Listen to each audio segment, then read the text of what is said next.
नमस्कार छात्रों, मैं हूँ प्राध्यापक जादव डीजे केबी रुहुमारे कनिष्ठ महाविद्यालय से 12वीं कक्षा की युवक भर्ती का कविता नंबर 5 आप देखेंगे। छात्रों, इससे पहले मेरे चैनल को सब्सक्राइब कीजिए और बेल आइकॉन पर क्लिक कीजिए।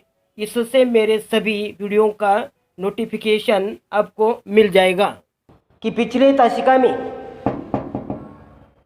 क्या आपने गुरबानी कविता के माध्यम से कि देखा है, उसका जो कवि है गुरु नानक जी हैं और यह प्राचीन काल का काव्य है। और इस काव्य के माध्यम से कि गुरु नानक ने गुरु की महिमा, कर्म की महानता, सच्ची शिक्षा आदि विषय पर अपने विचार व्यक्त किए हैं। मनुष्य के जीवन को उदात्त और चरित्रवान बनाने में गुरु का मार्गदर्शन बहुत अनिवार्य है। मनुष्य के उत्तम कार्य और सच्ची शिक्षा का बहुत बड़ा योगदान होता है। कि यही पिछले ताशिका में कि आपने देखा है और आगे की ताशिका में आप देखिए कविता। तेरी गति मिति तू ही जाने, क्या को अखी बखाने, तू अपे गुप्ता अपे प्रगटू अपे सब रंग भाने। साधक सिद्ध गुरु वहु चेले, खोजत फिरही फरमाने। समही बंधु पाई यह भिक्षा तेरे दर्शन कऊ कुर्बानी।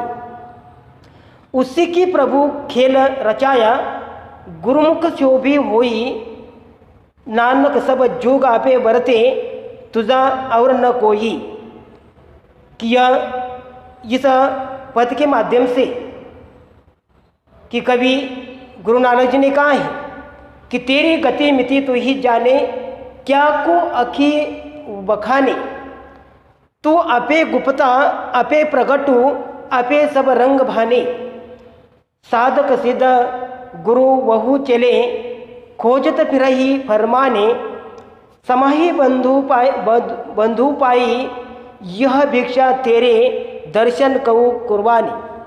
उसी की प्रभु खेल रचाया, गुरुमुख शोभी होई। नानक सब जग आप वरते दुजा और न कोई। कि छात्र देखिए कठिन शब्दार्थ है। बखान करे, वर्णन करे।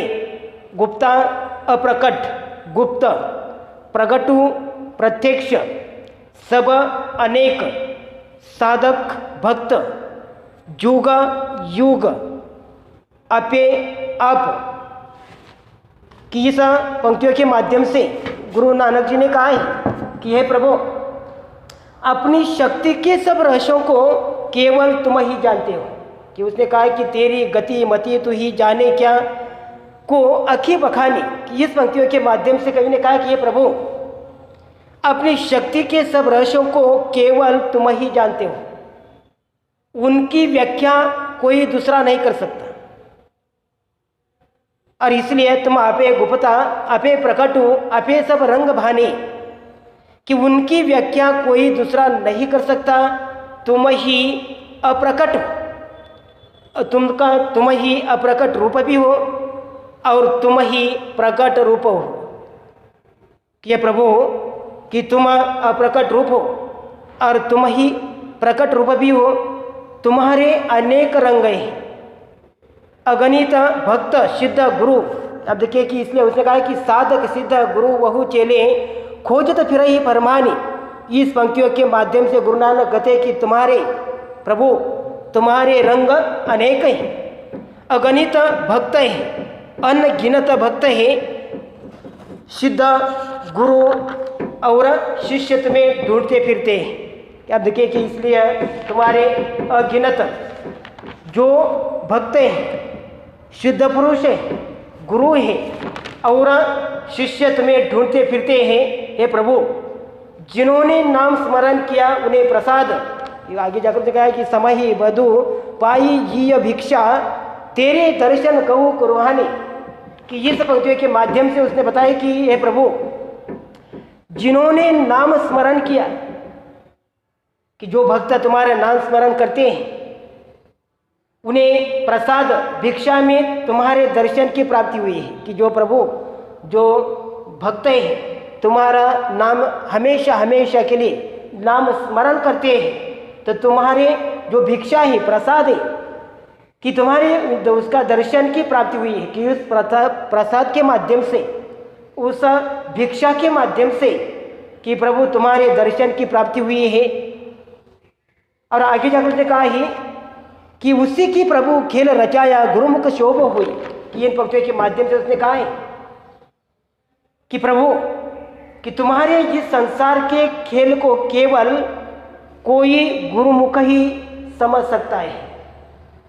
कि जो तुम्हारे गुरु हैं, गुरुमुख हैं, ही तुम्हारे संसार के खेल को केवल कोई गुरुमुख ही समझ सकता है। प्रभु, अपने संसार में युग युग से तुम्हें विराजमान रहते हो, कोई दूसरा नहीं है। आगे जाकर कवि ने कहा कि नानक सब जोग आपे करते, आपे वर्ते, दूजा और न कोई।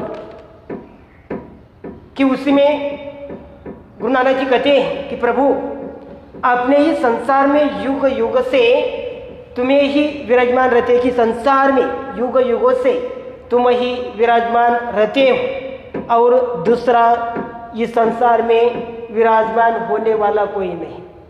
तुम्हारे अनेक जो रूप हैं तुम नश्वर हैं, और इसलिए आप इस संसार में युग युग से तुम्हें ही विराजमान रहते हो, दूसरा इस संसार में विराजमान रहने वाला कोई नहीं है। आगे के पंक्ति में देखिए, गगन में काल रवि चंद्र दीपक बने, तारका मंडल जनक मोती, धूप मराय नील पवनु चवरो करे, सकल वनराई कुलंत ज्योति, कैसी आरती होई भव खंडना तोरी आरती, अनाहत शब्द शब्द बाजत भेरी।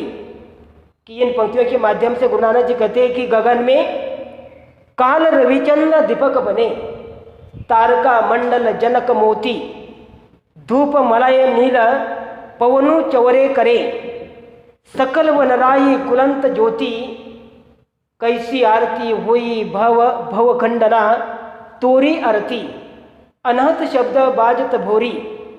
क्या देखिए कि इस पंक्तियों के इस पद के माध्यम से कवि ने जो समझा दिया है, बताया है। तो पहले कठिन शब्दार्थ देखिए, सकल यानी संपूर्ण, गगन आकाश, रविचंद्र सूर्य चंद्रमा, तारका मंडल, तारका मंडल, तारा मंडल, धूप गुगुल, चावरो चौवर, वनराई वन संपदा, भेरी नगाड़ा, अनहत शब्द योगियों को सुनाई देने वाली आंतरिक ध्वनि। कि योगियों की सुनाई देने वाली आंतरिक ध्वनि है। तो देखिए कविता की पंक्ति देखिए, गगन में काल रविचंद्र दीपक बने। कि गुरु नानक जी कहते हैं कि संसार में दिन रात महान आरती हो रही है। क्या देखिए कि संसार में दिन रात महान आरती हो रही है।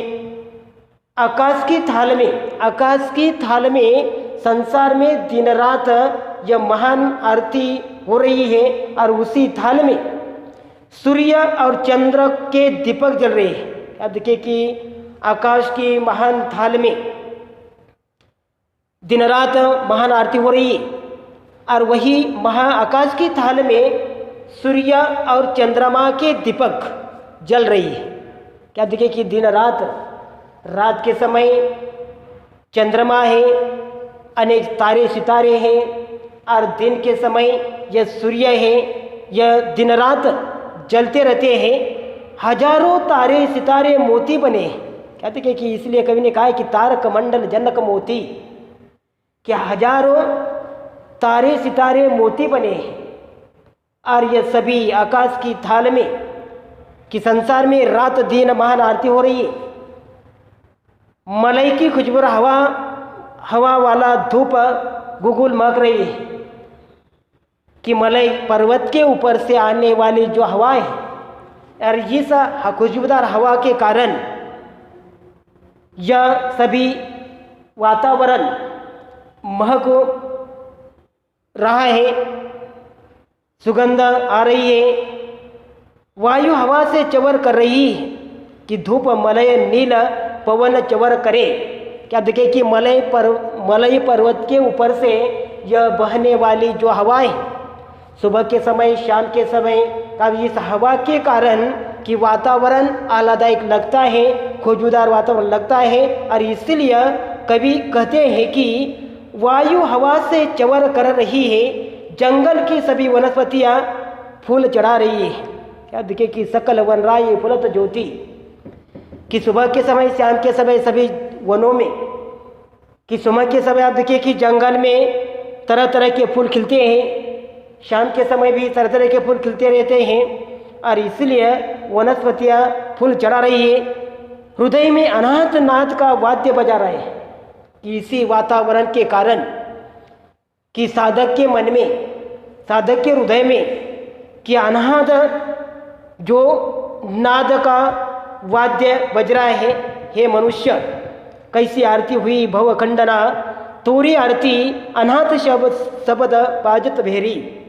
क्या अर्थात क्या कवि ने कहा है कि इस महान आरती के होते हुए तेरी आरती का क्या महत्व है, कि यह संसार में आकाश की बड़ी थाल में कि यह महान आरती हो रही है, तो तेरी आरती का क्या महत्व है। तुमने कितने भी आरती की जाए लेकिन उसी का कोई महत्व नहीं। अर्थात भगवान की आरती, असली आरती तो मन में उतारी जाती है। क्या बोलते, मन से भगवान की साधना की जाती है, दूसरों का सेवा करते करते यह भगवान की सेवा हो जाती है। और इसीलिए कवि कहते हैं कि भगवान की असली जो आरती तो मन में उतारी जाती है। श्रद्धा ही भक्ति की सबसे बड़ी भेंट है, कि जिसके मन में आरती करते समय क्या मन में श्रद्धा होना चाहिए, भक्ति करते समय मन में श्रद्धा होना चाहिए। और इस श्रद्धा से जो भक्ति की जाए तो यह सबसे बड़ी श्रद्धा ही भक्त की सबसे बड़ी भेंट होती है। और उसी प्रकार इस कविता के माध्यम से कि गुरु नानक जी ने कि पहले पद में उसने बताया है कि गुरु की महिमा किस प्रकार होती है। जो गुरु है, गुरु का चिंतन करने नहीं करते, गुरु से लापरवाही कर बरताते और अपने आप को ही ज्ञानी समझते हैं, वे व्यर्थ ही यह तिल की झाड़ी के समान होते हैं। और दूसरे पद में उसे बताया है कि आपके मन में, मनुष्य के मन में जो मोह है, यह मोह को हमेशा के लिए नष्ट कर देना चाहिए। यह मोह को जलाकर घिसकर शाही बनाना चाहिए, उसमें से लिखना चाहिए। और क्या लिखना है यह गुरु को पूछना चाहिए। और तीसरे पद में उसने बताया है कि तू दिन रात भगवान के गुणों का स्मरण, कि दिन भक्तों को उसने कहा है कि तुमने दिन रात यह भगवान को गुणों का स्मरण कर, जिन्हें एक क्षण के लिए भी ईश्वर का नाम नहीं भूलता। संसार में ऐसे लोग विरले होते हैं कि जो लोग भगवान का निरंतर गति से हमेशा के लिए स्मरण करते हैं। क्या ऐसे लोग संसार में थोड़े से होते हैं, विरले होते हैं। और चौथी पंक्ति में उसने कहा कि प्रभु, क्या अपनी शक्ति का सभी रहस्यों का केवल तुम ही जानते हैं, कि भगवान की जो निरंतर, कि प्रभु की जो शक्ति है उसका जो प्रकट रूप है यह निरंतर गति से प्रकट होते हैं। और उसी प्रकार अंत के कवि ने मुझसे कहा कि हर एक मनुष्य के मन में, यह भक्तों के मन में यह भगवान के प्रति श्रद्धा होना चाहिए। और श्रद्धा से की हुई भक्ति है वो बड़ी भेंट होती है। और इसी प्रकार यह कविता की यहाँ खत्म हो गई है। धन्यवाद।